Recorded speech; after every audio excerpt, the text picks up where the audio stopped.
ನಮಸ್ಕಾರ ಗೆಳೆಯರೆ, divine Kannada YouTube ಚಾನಲ್ಗೆ ನಿಮಗೆ ಸ್ವಾಗತ.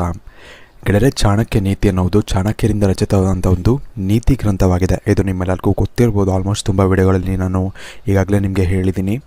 ಇನ್ನು ಚಾಣಕ್ಯರು ಹೇಳಿದಂಥ ಕೆಲವೊಂದು ನೀತಿಗಳಾಗಲಿ ಅಥವಾ ಕೆಲವೊಂದು ವಿಚಾರಗಳಾಗಲಿ ನಾವು ನಮ್ಮ ಒಂದು ಜೀವನದಲ್ಲಿ, ಅಂದರೆ ನಮ್ಮ ಒಂದು ಮಾನವನ ಜೀವನದಲ್ಲಿ ನಾವು ಅಳವಡಿಸ್ಕೊಂಡು ಹೋದರೆ ನಮ್ಮ ಜೀವನದಲ್ಲಿ ತುಂಬಾ ಒಂದು ಒಳ್ಳೆಯದಾಗುತ್ತೆ ಅಂತಲೇ ಹೇಳ್ಬೋದು.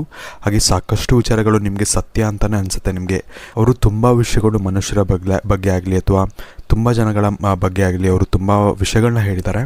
ಈ ಒಂದು ವಿಷಯಗಳನ್ನ ನೀವು ನೆನೆಸ್ಕೊಂಡ್ರೆ ಅಥವಾ ಈ ಒಂದು ವಿಷಯಗಳನ್ನ ನೀವು ಒಂದ್ಸತಿ ನೀವು ತಲೆಯಲ್ಲಿ ನೀವು ಇಟ್ಕೊಂಡ್ರೆ ನಿಮಗೆ ಒಂದ್ಸತಿ ಅನಿಸುತ್ತೆ, ನಿಮಗೆ ಮನಸ್ಸಿಗೆ ಇದು ನಿಜ ಅಂತ ನಿಮಗೆ ಒಂದು ಅನಿಸುತ್ತೆ. ಹಾಗಾಗಿ ಇದು ತುಂಬಾ ಒಂದು ವಿಶೇಷ ಅಂತಲೇ ಹೇಳ್ಬೋದು, ಇವರು ಹೇಳಿದಂಥ ಒಂದು ಮಾತುಗಳು ಅಂತಲೇ ಹೇಳ್ಬೋದು. ಇನ್ನು ಇವತ್ತಿನ ಈ ವಿಡಿಯೋ ವಿಷಯಕ್ಕೆ ಬಂದರೆ, ಇವತ್ತಿನ ಈ ವಿಡಿಯೋದಲ್ಲಿ ನಾನು ನೀವು ಯಾವ ಒಂದು ಕೆಲಸ ಮಾಡಬೇಕಾದ್ರೆ ಅಥವಾ ಯಾವ ಒಂದು ವಿಚಾರದಲ್ಲಿ ನೀವು ನಾಚಿಕೆ ಬಿಟ್ಟು ನೀವು ಕೇಳಬೇಕು ಅಥವಾ ನಾಚಿಕೆ ಬಿಟ್ಟು ನೀವು ಪಡ್ಕೊಬೇಕು ಅನ್ನೋದನ್ನು ನಾನು ಅಂದರೆ ಚಾಣಕ್ಯರು ಯಾವ ವಿಷಯದಲ್ಲಿ ಹೇಳಿದ್ದಾರೆ ಅಂತ ನಾನು ನಿಮಗೆ ಇವತ್ತಿನ ಈ ಒಂದು ವಿಡಿಯೋದಲ್ಲಿ ನಿಮಗೆ ತಿಳಿಸ್ಕೊಡ್ತಿದ್ದೀನಿ. ಹಾಗಾಗಿ ಆದಷ್ಟು ಈ ಒಂದು ವಿಡಿಯೋ ನೀವು ಪೂರ್ತಿಯಾಗಿ ನೋಡೋದನ್ನ ಮರಿಬೇಡಿ. ಹಾಗೆ ಆದಷ್ಟು ಇದನ್ನು ನೀವು ನಿಮ್ಮ ಫ್ರೆಂಡ್ಸ್ ಹಾಗೂ ಫ್ಯಾಮಿಲಿಯ ಜೊತೆ ಕೂಡ ನೀವು ಶೇರ್ ಮಾಡ್ಕೊಳ್ಳೋದನ್ನ ಮರಿಬೇಡಿ. ವಿಡಿಯೋ ನೋಡೋಕ್ಕಿಂತ ಮುಂಚೆ ನೀವು ನಮ್ಮ ಚಾನಲ್ಗೆ ಸಬ್ಸ್ಕ್ರೈಬ್ ಮಾಡಿಲ್ಲ ಅಂದರೆ ಈಗಲೇ ಸಬ್ಸ್ಕ್ರೈಬ್ ಬಟನ್ ಮೇಲೆ ಕ್ಲಿಕ್ ಮಾಡಿ. ಹಾಗೆ ಪಕ್ಕದಲ್ಲಿರೋ ಬೆಲ್ ಐಕನ್ ಮೇಲೆ ಕೂಡ ಕ್ಲಿಕ್ ಮಾಡಿ. ಹಾಗೆ ಅದರಲ್ಲಿ ಆಲ್ ನೋಟಿಫಿಕೇಶನ್ ಕೂಡ ಎನೇಬಲ್ ಮಾಡ್ಕೊಳ್ಳಿ. ಇದರಿಂದ ನಾವು ಹಾಕುವ ಹೊಸ ವೀಡಿಯೋಸ್ಗಳ ಅಪ್ಡೇಟ್ಸ್ ನಿಮಗೆ ಎಲ್ಲರಿಗಿಂತ ಮೊದಲು ಸಿಗುತ್ತೆ. ಗೆಳೆಯರಲ್ಲಿ ಮೊದಲನೇದಾಗಿ ಏನಪ್ಪ ಅಂದರೆ, ನಿಮಗೆ ಗಂಡ ಹೆಂಡತಿರ ಮಧ್ಯೆ ಒಂದು ಪ್ರೀತಿ ಅಂದರೆ ನಿಮಗೆ ವಿಶೇಷವಾಗಿ ಏನಪ್ಪ ಅಂದರೆ ನಿಮಗೆ ಶಾರೀರಿಕ ಸಂಬಂಧ ಅನ್ನೋದು ಇದ್ದೇ ಇರುತ್ತೆ. ಇದರ ನಡುವೆ ಕೂಡ ನೀವು ಪ್ರೀತಿಯನ್ನು ಕೇಳಿ ಪಡೆಯೋದ್ರಲ್ಲಿ ನೀವು ನಾಚಿಕೆಯನ್ನು ಮಾಡ್ಕೊಬಾರ್ದು. ಅಥವಾ ಏನೇ ಒಂದು ಶಾರೀರಿಕ ಸಂಬಂಧದಲ್ಲಿ ಏನೇ ಮಾಡಬೇಕಾದ್ರೂ ಕೂಡ ನೀವು ನಾಚಿಕೆಯನ್ನು ನೀವು ಪಡ್ಕೊಬಾರ್ದು ಅಥವಾ ನಾಚಿಕೆಯನ್ನು ನೀವು ಇದರಲ್ಲಿ ತೋರಿಸ್ಬಾರ್ದು ಅಂತಲೇ ಹೇಳ್ಬೋದು. ಯಾಕಂದರೆ ಇದರಿಂದ ನಿಮಗೆ ತುಂಬಾ ನಿಮ್ಮ ಒಂದು ಬಾಂಡಿಂಗ್ ಅಥವಾ ನಿಮ್ಮ ಒಂದು ರಿಲೇಷನ್ಶಿಪ್ ಅಥವಾ ನಿಮ್ಮ ಒಂದು ಸಂಸಾರದಲ್ಲಿ ತುಂಬಾ ಒಂದು ಕೆಟ್ಟದಾಗುವಂಥ ಒಂದು ಚಾನ್ಸಸ್ಗಳಿರುತ್ತೆ. ಹಾಗೂ ಅನ್ಯ ವ್ಯಕ್ತಿ ನಿಮ್ಮ ಇಬ್ಬರ ಮಧ್ಯೆ ಬರುವಂಥ ಒಂದು ಚಾನ್ಸಸ್ ಇರುತ್ತೆ. ಹಾಗಾಗಿ ಈ ವಿಷಯದಲ್ಲಿ ಕೂಡ ನೀವು ಎಂದಿಗೂ ಕೂಡ ನಾಚಿಕೆಯನ್ನು ನೀವು ತೋರಿಸ್ಬಾರ್ದು ಅಂತಲೇ ಹೇಳ್ಬೋದು.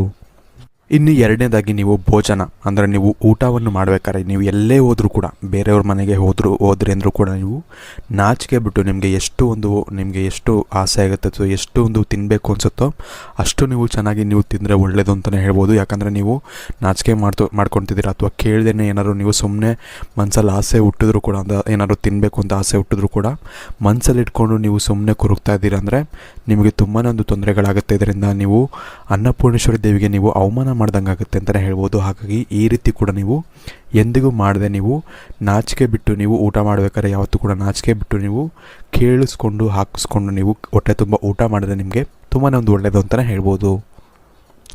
ಇನ್ನು ಮೂರನೇದಾಗಿ ಏನಪ್ಪ ಅಂದರೆ, ನೀವು ಯಾವುದಾದ್ರೂ ಒಂದು ಗುರುಗಳಿಂದ ನೀವು ಏನಾದರೂ ಒಂದು ವಿದ್ಯೆಯನ್ನು ನೀವು ಪಡಿತಿದ್ದೀರ ಅಂದರೂ ಕೂಡ ನೀವು ಯಾವತ್ತೂ ಕೂಡ ನಾಚಿಕೆಯನ್ನು ಮಾಡ್ಕೊಬಾರ್ದು ಅಥವಾ ನಾಚಿಕೆ ಪಡ್ಕೊಬಾರ್ದು. ನೀವು ಫ್ರೀಯಾಗಿ ನೀವು ಮಾತಾಡಿ ಫ್ರೀಯಾಗಿ ನೀವೆಲ್ಲವನ್ನು ನೀವು ತಿಳ್ಕೊಂಡ್ರೆ ನಿಮಗೆ ತುಂಬಾ ಒಂದು ಒಳ್ಳೆಯದಾಗುತ್ತೆ. ನೀವು ಗುರು ಅಂತಲ್ಲ, ಯಾರತ್ತಾದರೂ ನೀವು ಫ್ರೆಂಡ್ಸ್ ಹತ್ರ ಆದರೂ ಕೂಡ ನೀವು ಕೇಳಿಬಿಟ್ಟು ನಿಮಗೆ ಏನಾದ್ರು ಒಂದು ನಾಲೆಜ್ ಬೇಕು ಅಂದಾಗ ನೀವು ಕೇಳಿ ಅದನ್ನು ಪಡ್ಕೊಂಡ್ರೆ ನಿಮಗೆ ತುಂಬಾ ಒಂದು ಒಳ್ಳೆಯದಾಗುತ್ತೆ ಅಂತಲೇ ಹೇಳ್ಬೋದು. ಇನ್ನು ಕೊನೆಯದಾಗೇನಪ್ಪ ಅಂದರೆ, ನೀವು ಕೊಟ್ಟಂಥ ಒಂದು ಹಣ ಅಥವಾ ನೀವು ಏನಾದರೂ ಒಂದು ಯಾರಿಗಾದ್ರು ಒಂದು ಹಣ ಕೊಟ್ಟಿದ್ದೀರಾ, ಸಾಲ ಅಂತ ಏನಾದರೂ ಕೊಟ್ಟಿದ್ದೀರಾ ಅಂದರೆ ಅದನ್ನು ನೀವು ಕೇಳೋಕ್ಕೆ ಅಂದರೆ ಹಿಂಪಡಿಬೇಕಾದ್ರೆ ನೀವು ವಾಪಸ್ ಕೇಳಬೇಕಾದ್ರೆ ನೀವು ಏನಾದರೂ ಒಂದು ನಾಚಿಕೆ ಮಾಡ್ಕೊತಿದ್ದೀರಾ ಅಥವಾ ನಿಮ್ಮ ರಿಲೇಟಿವ್ಸ್ ಕೊಟ್ಟಿರ್ತೀರಾ ಅದನ್ನು ನೀವು ಕೇಳೋಕ್ಕೆ ಒಂಥರ ಮಾಡ್ತಿದ್ದೀರಾ ಅಂದರೆ ನೀವು ಯಾವತ್ತಿಗೂ ಹಣದ ವಿಷಯದಲ್ಲಿ ಉದ್ಧಾರ ಆಗೋದಿಲ್ಲ ಅಂತಲೇ ಆಚಾರ್ಯ ಚಾಣಕ್ಯರು ಹೇಳಿದ್ದಾರೆ ಅಂತಲೇ ಹೇಳ್ಬೋದು. ಹಾಗಾಗಿ ಎಂದಿಗೂ ಕೂಡ ನೀವು ಕೊಟ್ಟಂಥ ಹಣವನ್ನು ನೀವು ಕೇಳಿ ವಾಪಸ್ ಪಡೆಯೋದ್ರಲ್ಲಿ ಯಾವ ತಪ್ಪು ಕೂಡ ಇಲ್ಲ. ಯಾಕಂದರೆ ಅದು ನಿಮ್ಮ ಹಣನೇ ಅಲ್ವಾ.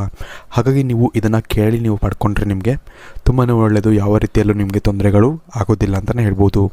ಇನ್ನು ಇವತ್ತಿನ ಈ ವಿಡಿಯೋಗೆ ಇಷ್ಟ ಇವತ್ತಿನ ಈ ವಿಡಿಯೋ ಇಷ್ಟ ಆದರೆ ಲೈಕ್ ಮಾಡಿ, ಶೇರ್ ಮಾಡಿ. ಹಾಗೆ ನೀವು ನಮ್ಮ ಚಾನಲ್ಗೆ ಸಬ್ಸ್ಕ್ರೈಬ್ ಮಾಡಿ ಅಂದರೆ ಈಗೆಲ್ಲ ಸಬ್ಸ್ಕ್ರೈಬ್ ಬಟನ್ ಮೇಲೆ ಕ್ಲಿಕ್ ಮಾಡಿಕೊಂಡು ಸಬ್ಸ್ಕ್ರೈಬ್ ಮಾಡ್ಕೊಳ್ಳಿ. ಹಾಗೆ ಮುಂದಿನ ವಿಡಿಯೋದಲ್ಲಿ ನಾವು ಯಾವ ವಿಚಾರ ಬಗ್ಗೆ ವಿಡಿಯೋ ಮಾಡಬೇಕು ಅಂತ ನಮಗೆ ಕಮೆಂಟ್ ಸೆಕ್ಷನ್ ನೀವು ಕಮೆಂಟ್ ಮಾಡಿ ನಮಗೆ ತಿಳಿಸೋಣ ನೀವು ಮರಿಬೇಡಿ. ಧನ್ಯವಾದಗಳು. ನಿಮ್ಮ ಮುಂದಿನ ಭವಿಷ್ಯ ಹೇಗಿದೆ ಎಂದು ತಿಳಿದುಕೊಳ್ಳುವ ಕುತೂಹಲ ಇದೆಯೇ? ಹಾಗೆ ನಿಮ್ಮ ಮಕ್ಕಳ ಮುಂದಿನ ಭವಿಷ್ಯ ಹೇಗಿದೆ ಎಂದು ತಿಳಿದುಕೊಳ್ಳುವ ಕುತೂಹಲ ಕೂಡ ನಿಮಗೆ ಇದ್ದೇ ಇರುತ್ತೆ. ಹಾಗಿದ್ದರೆ ನಿಮಗೆ ನಿಮ್ಮ ಹಾಗೂ ನಿಮ್ಮ ಮಕ್ಕಳ ಜಾತಕದ ಅವಶ್ಯಕತೆ ಇದೆ. ಹಾಗಿದ್ರೆ ಇಲ್ಲಿದೆ ನಿಮಗೆ ಸುವರ್ಣಾವಕಾಶ. ಡಿವೈನ್ ಕನ್ನಡ ವತಿಯಿಂದ 499ಕ್ಕೆ ಸಿಗುವಂತಹ ಕಂಪ್ಲೀಟ್ ಜಾತಕ ನಿಮಗೆ ಕೇವಲ 299 ರೂಪಾಯಿಗೆ ಸಿಗ್ತಾ ಇದೆ. ಜಾತಕದಲ್ಲಿ ನಿಮಗೆ ವಿದ್ಯಾಭ್ಯಾಸ, ವಿವಾಹ, ಉದ್ಯೋಗ, ಆರೋಗ್ಯ, ಸಂತಾನ ಹಾಗೆ ವ್ಯಾಪಾರ ವ್ಯವಹಾರಕ್ಕೆ ಸಂಬಂಧಪಟ್ಟಂತಹ ಎಲ್ಲ ಮಾಹಿತಿಗಳು ನಿಮಗೆ ಈ ಒಂದು ಜಾತಕದಲ್ಲಿ ನಿಮಗೆ ಸಿಗುತ್ತೆ. ಇದರ ಜೊತೆಗೆ ಈ ಜಾತಕದಲ್ಲಿ ನಿಮಗೆ ಗೋಚಾರ ಫಲಗಳಾಗಲಿ, ನಕ್ಷತ್ರ ಫಲಗಳಾಗಲಿ, ದಶಾಫಲಗಳು, ಪಂಚಾಂಗ ಫಲಗಳು, ಹಾಗೆ ಈ ಒಂದು ಸಮಸ್ಯೆಗಳು ನಿಮಗೆ ಏನೇನು ಬರುತ್ತೆ ಅದಕ್ಕೆ ಪರಿಹಾರಗಳು ಎಲ್ಲವೂ ಕೂಡ ಈ ಒಂದು ಜಾತಕದಲ್ಲಿ ನಿಮಗೆ ಇರುತ್ತೆ. ಇದನ್ನು ನೀವು ಸಿಂಪಲ್ ಆಗಿ PDF ಮುಖಾಂತರ ನೀವು ಪಡ್ಕೊಬೋದು. ಇದನ್ನು ನೀವು PDF ರಿಸೀವ್ ಮಾಡಿದ ತಕ್ಷಣ ನೀವು ನಿಮ್ಮ ಹತ್ತಿರ ಇರುವಂತಹ ಜೆರಾಕ್ಸ್ ಶಾಪಲ್ಲಿ ಇದನ್ನು PDF ಮೇಲೆ ನೀವು ಪ್ರಿಂಟ್ ಬೇಕಾದ್ರೂ ಮಾಡಿಸ್ಕೊಬೋದು, ಅಥವಾ ಮೊಬೈಲಲ್ಲೇ ನೀವು ಈ ಒಂದು ಜಾತಕವನ್ನು ನೋಡ್ಕೊಬೋದು. ಆರ್ಡರ್ ಮಾಡುವುದಕ್ಕಾಗಿ ವಿಡಿಯೋ ಕೆಳಗಡೆ ಡಿಸ್ಕ್ರಿಪ್ಷನ್ ಬಾಕ್ಸಲ್ಲಿ ಮೊದಲನೇ ಲಿಂಕ್ ಇರುತ್ತೆ, ಅದರ ಮೇಲೆ ನೀವು ಕ್ಲಿಕ್ ಮಾಡಿ ಇದು ಡೈರೆಕ್ಟಾಗಿ ನಿಮಗೆ ವಾಟ್ಸಪ್ಗೆ ಹೋಗುತ್ತೆ. ಅಲ್ಲಿ ನೀವು ಹೋಗಿ ನಿಮ್ಮ ಹೆಸರು, ನಿಮ್ಮ ಜನ್ಮ ದಿನಾಂಕ, ಹುಟ್ಟಿದ ಸಮಯ, ಹುಟ್ಟಿದ ಊರಿನ ಜಿಲ್ಲೆಯನ್ನು ವಾಟ್ಸಪ್ ಮುಖಾಂತರ ನಮಗೆ ಸೆಂಡ್ ಮಾಡಿ, ನಂತರ ನಿಮಗೆ ಕೇವಲ 2 ದಿನಗಳಲ್ಲಿ ನಿಮಗೆ PDF ಮುಖಾಂತರ ನಿಮ್ಮ ಜಾತಕವನ್ನು ನೀವು ಪಡ್ಕೊಬೋದು. 60 ರಿಂದ 70 ಪುಟಗಳು ಕೂಡ ಈ ಒಂದು ಜಾತಕದಲ್ಲಿ ಇರುತ್ತೆ. ಇದ್ರೆ ಮಿಸ್ ಮಾಡದೆ ಆರ್ಡರ್ ಮಾಡಿ, ಹಾಗೆ ನಿಮ್ಮ ಭವಿಷ್ಯದಲ್ಲಿ ನಡೆಯುವಂತಹ ಎಲ್ಲ ವಿಷಯಗಳನ್ನ ಮುಂಚೆನೇ ನೀವು ತಿಳಿದುಕೊಳ್ಳಿ.